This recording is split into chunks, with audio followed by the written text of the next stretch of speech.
There's a good chance that if you look high into the heavens tonight, you will be seeing red, as in a rare blood moon. And some people think that that may be a sign of something big, the fulfilling of a prophecy. Is it my imagination, or have there been a lot of earthquakes recently? We've had a cluster over the last month.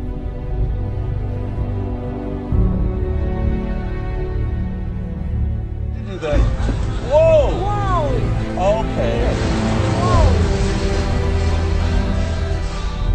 Whoa! Whoa. Earthquake. Big earthquake right now. A really strong shaker right now. Está muy fuerte. Ahora sí está moviendo todo.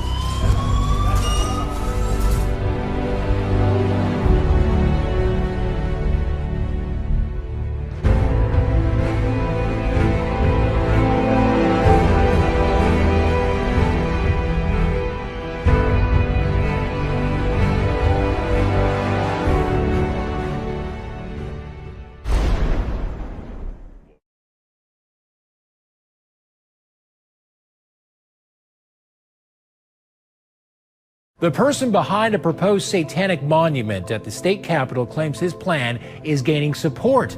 Heather Hope spoke with the leader of the group from New York who is trying to make that statue a reality. Carl, while many Oklahomans, including legislators, feel the satanic monument will never come to pass at the Capitol, there are some who feel acceptance is changing, and the group's leader says he's being flooded with support. Satanic Temple spokesman Lucian Greaves says support for a monument at the Capitol is growing by the day. It would be placed next to the Ten Commandments. A statue of Satan being designed in Oklahoma has been seen by reporters for the very first time. The construction follows months of controversy and discussion, including an ongoing battle between the state and the ACLU. Designers announced their plans to build a satanic monument on the front lawn of the State House in Oklahoma. Rare earthquake advisory issued for Oklahoma, the first of its kind for any state east of the Rockies. Experts say there's a good chance a big one could hit there. And ABC's Ryan Owens has a story. Tornadoes, fires, and now earthquakes in Oklahoma? It appears that it's now becoming earthquake country as well. The U.S. Geological Survey has issued a rare earthquake advisory for Oklahoma, warning that the risk of a damaging quake, magnitude 5.5 or higher, has increased significantly for the central part of the state, the very first of its kind for a state east of the Rockies. It's called a satanic black mass, and it's about to happen at Harvard University. The event billed as an historic reenactment. Not everybody's on board with this. Our Jared Holbrook is here to explain. Hi, Jared. Hi, Maria. The Archdiocese of Boston is upset about the event. They're hoping Harvard reconsiders. But even though it will be happening on campus, it doesn't appear school administrators will be getting involved. A Harvard University student club is hosting a satanic black mass reenactment to celebrate witchcraft and satanic worship. The ritual is expected to take place at an on-campus bar May 12th, and the Harvard Extension Cultural Studies Club will be hosting. The performance will be conducted by the Satanic Temple, a group known to stir up controversy. Every week, this humble DJ takes your requests for the underreported story of the week. Your last one, the mounting popularity of atheism. And this week, the group American Atheists announced that they will be launching Atheist TV, a Roku streaming network. They hope to reach an audience of up to 7 million households. HGTV axing Flip It Forward brothers David and Jason Benham even before their very first episode after some anti-gay remarks came to light. ABC's Juju Chang has the story. The announcement to cancel the Benham Brothers HGTV reality show Flip It Forward coming after the blog rightwingwatch.org brought to light anti-gay comments and other controversial remarks made by David Benham, like this one shared on the radio show The Line of Fire with Dr. Michael Brown in 2012. The homosexual agenda is next. The intolerance toward radical Islam is next. The brothers say their beliefs caused HGTV to hit the pause button. The controversy seems to resemble Duck Dynasty patriarch Phil Robertson's suspension in late 2013 for anti-gay remarks. A local high school student says he's being punished for not standing for the Pledge of Allegiance during class. really tired of, our government taking advantage of us. Mason Michalik says he loves his country, but just not his government. I don't agree with the NSA spying on us, and I don't agree with CISPA or any of the internet laws. That's why he's taken a pledge of sorts, to not say the Pledge of Allegiance with classmates. This is the letter he received. Mason refused to stand for the moment of silence, the Pledge of Allegiance, or the Texas Pledge. Michalik says the principal sentenced him to 2 days of in-school suspension. Park Lakes Elementary on April 8th, this 5th grader pulled out chosen material for free reading time. Then she said, "Giovanni, what book is that?" That's when he says the teacher asked him twice to put the Bible on her desk, and he refused. And she told me to get my dad on the phone. Here's the voicemail she left. Good morning, Mr. Rubio, Mrs. Thomas. Giovanni called you because I asked him to. I noticed that he has a book, a religious book in the classroom. He's not permitted to read those books in my classroom. Any parent wants to protect their child, and there comes a point in life where you have to stand up for what's right and what's wrong. And when somebody's civil rights and constitutional rights are being violated, and it happens to be your child, I'm sure any one of you would do that for someone you love. Father pulled out of a school board meeting and handcuffed for protesting his daughter's reading assignment. He's not the only parent upset over the book that students were told to read.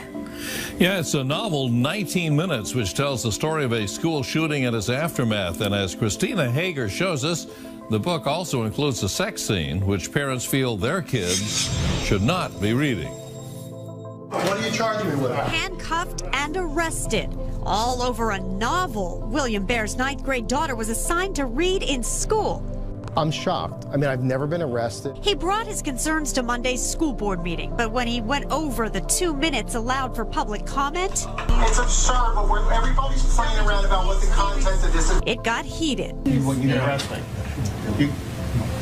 Because I violated 2-minute rule. Arrested on a disorderly conduct charge. As for Bear, he's due in court next month. This is stunning. In Guilford, New Hampshire, Christina Hager, WBZ News. Back in April of 2013, President Obama unveiled the BRAIN Initiative, a bold new research effort looking at the brain. The White House pledged to spend $100 million to study how our brains work. The president had this to say about the investment. There's this enormous mystery waiting to be unlocked. And the BRAIN Initiative will change that by giving scientists the tools they need to get a dynamic picture of the brain in action and better understand how we think and how we learn and how we remember. 1 year into the initiative, there's some big news to report. The next few months, highly secretive U.S. military researchers say they'll unveil the advancement of brain implants that could one day restore a wounded soldier's memory. The Defense Advancement Research Projects Agency, or DARPA, is behind the sophisticated memory stimulator.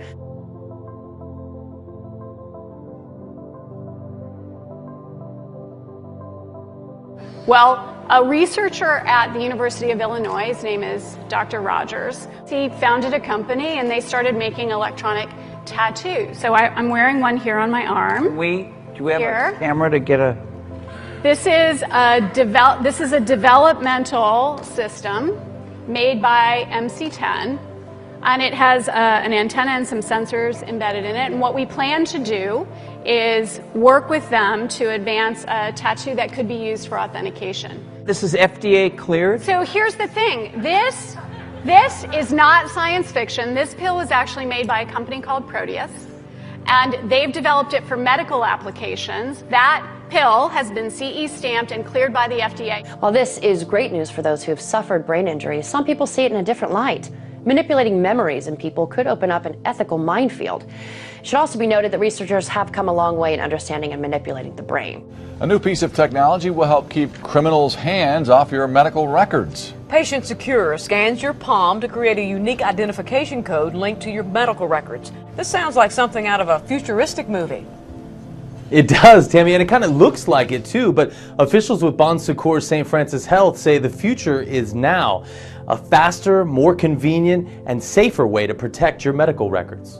If you'll place your right hand here, please. The next time you visit your doctor, Okay, and take it off. You may be asked to use a handy new tool to help identify yourself. It will actually takes a biometric scan of the veins in the palm of your hand, unique to that individual patient, and then that is converted into a unique identifier, which is then attached to the medical record. There's a new level of magic coming to Disney World, and that is with the magic wristbands, RFID wristbands that people can wear and ostensibly buy things with them in the park, buy food, get fast passes. It's supposed to automate the whole experience of visiting the park and make it fun, like Disney dollars.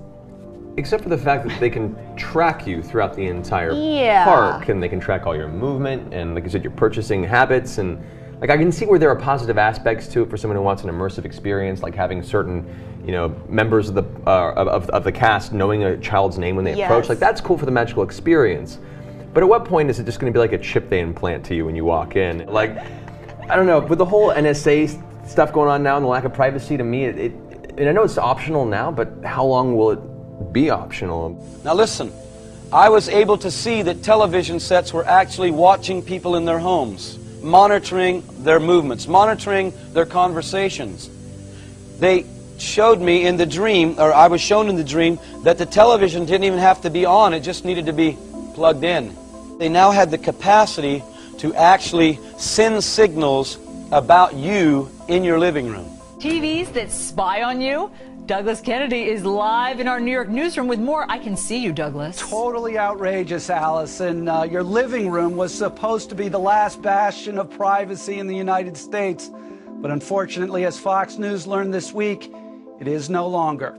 A Massachusetts U.S. congressman wants to make sure you are made aware that your TV is watching you before it starts watching. National telecommunications companies are exploring new technology that would allow a camera to record you while you watch TV. Folks, this was 1980 when I had this dream. It sounds like right now, doesn't it? I was on my way to conduct another business transaction, and I ran into an individual. A very strange thing happened at this point. This man has said to me, Ken, I introduced myself to him. He was very excited. He said, "Have you got your identification mark?" And I said, "I don't know what you mean. What's an identification mark?" He says, "They've just enacted a new identification mark. And by the way, this started with a voluntary implementation first.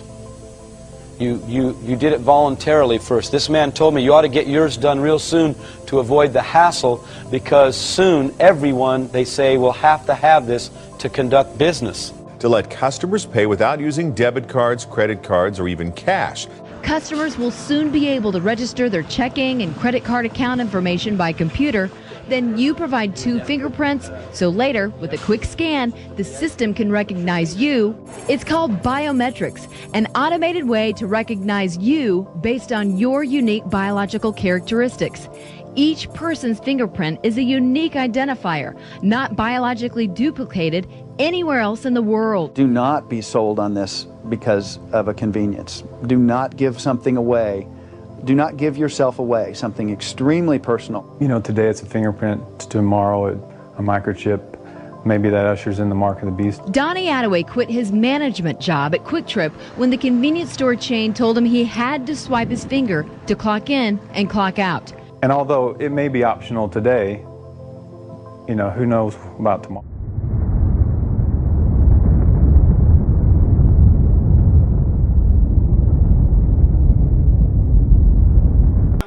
I want you to know, church, that Jesus Christ could come this month, or he might come next week, or he could even come